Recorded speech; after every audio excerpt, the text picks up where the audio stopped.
adı keçir Quran-ı Kərimdə. Allah Taala buyurur ki, Şəhru Ramazan, Ramazan ayı, Əlləzi unzilə fihil Qur'an, hansı ki Qur'an Ramazan ayında nazil olub. Hudən linnas və beyyinatin minəl huda vəl furqan. Quran-ı Kərim elə bir kitabdır ki, haqqı batildən ayırandır. Açıq aşkar hidayətin dəlilləri var, yolları var. Allah Taala buyurur ki, Fəmən şəhidə minkumuş şəhrə fəlyəsum. Hər kəs bu Ramazan ayına daxil olsa, oruç tutsun.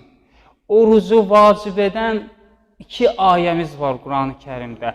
Bir bu ayədir, bir bundan əvvəl inşallah oxuyacağıq. Hansı ki Allah Taala buyurur ki, həmin ayədə Yə eyyuhəl-ləzinə əmənu. Ey Allaha iman getirənlər. Kutibə aleykumus siyəm. Oruç tutmaq sizə vacib oldu. Kəma kutibə aləl-ləzinə min qəblikum.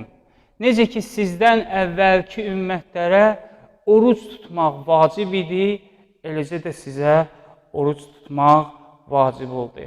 Ləalləkum təttəqun. Bəlkə təqvalı olasınız. Hər ibadətin bir təsiri var. Qıldığımız namazın təsiri var. Ziyarətin təsiri var. Zikrin təsiri var. Dua